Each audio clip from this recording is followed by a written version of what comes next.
Fils Simplice. Merci le Père, sois béni. Azoye, azoye, azoye, azoye. Oui, azoye, azoye, azoye, azoye, azoye. Bajul ngamo e garibate. Koko bela madono e. Namerosu anyoji. Biba e, tenga Jésus ba wani tengo azoye.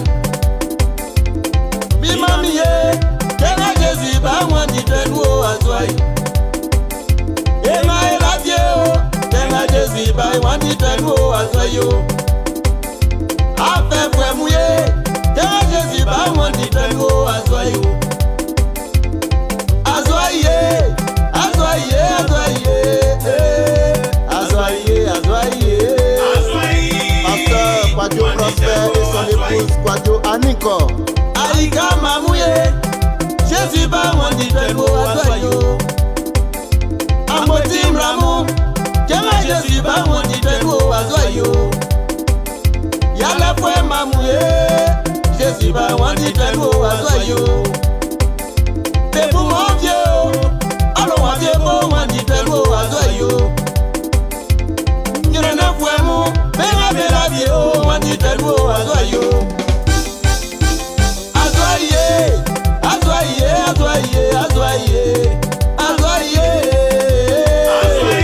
Pasteur et Maman Ya, soyez bénis. Mon frère Boka Allah aimé. Mbatom Bianouma, Bakura Onyamiero Suroke. Wawe teni kle woyale, bi baba e wani tengo azoye.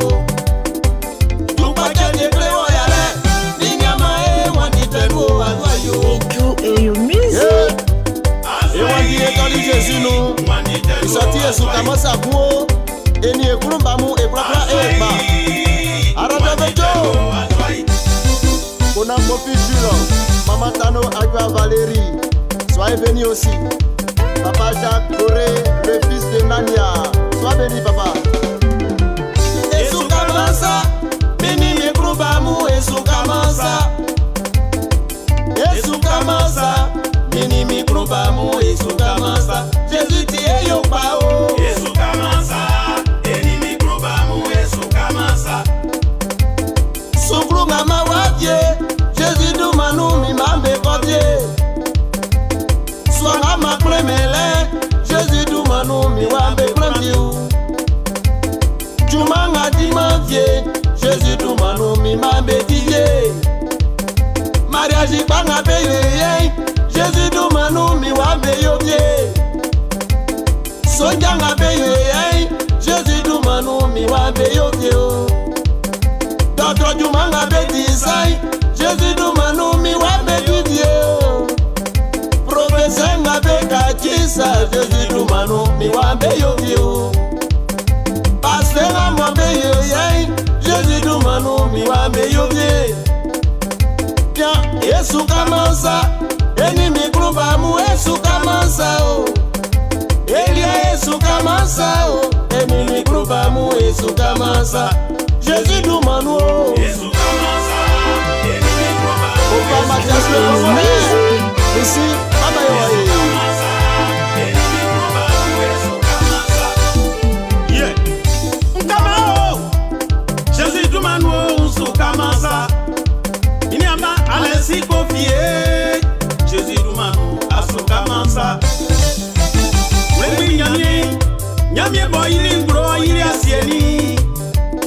Atike okasa, beni obesanoi. Nyaswe babele. Kembu yangu nasai. Ati uregbi nyamye sika wasanu. Sebela beka anyabe kwemedei. Ati nyamye ya isika niyo. Sondie gaori sui. Likenga. Wanyeme iti Rema Francisai Aura bweni koko mwe inwa Sange nyamye mamuye Jésus du manu asuka masa Likenga sanvye maimai Nyamye kumbati ayo Nama orabo Inyama nama orabole Sanvyele bande wa miesa masa soka bameti asuka masa soka lotonti asuka masa anza nyabe undanda meti asuka masa dikenga kundani manyeme wanu masiambe famao soka biontio Jésus dumanu afunule soka blofo memble nu kolenti Jésus dumanu anyavie Iwe sukama arrange avec Dieu asukama sa bebemi sa matiasi Jésus dumanu sukama sao la musa jesia kento bango Jésus dumanu andene domai yo asukama sao Jésus dumanu akamas yeah esukama sa boli na boyina yeke bejemna de freka boyina Allez, allez, allez, allez. Aïe, Gasso, et Gasso, et Gasso, et Gasso. Yeah. C'est encore Alexis Kofi avec le même arrangeur. Arrangeur Bédio, donne-moi le son de la guitare, je vais danser maintenant.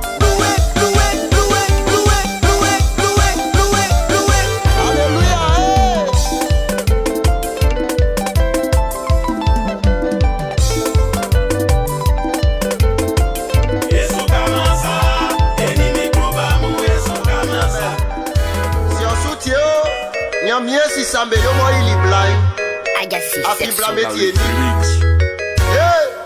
blamu kamera beso mama mplane kontra mien so raja sui mama mo mama kula mama ngenye me kwabo ali afungo wasanu famre sulike meyo be mamie benye me kwabo ali afungo wasanu famre sulike meyo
Sunyama vie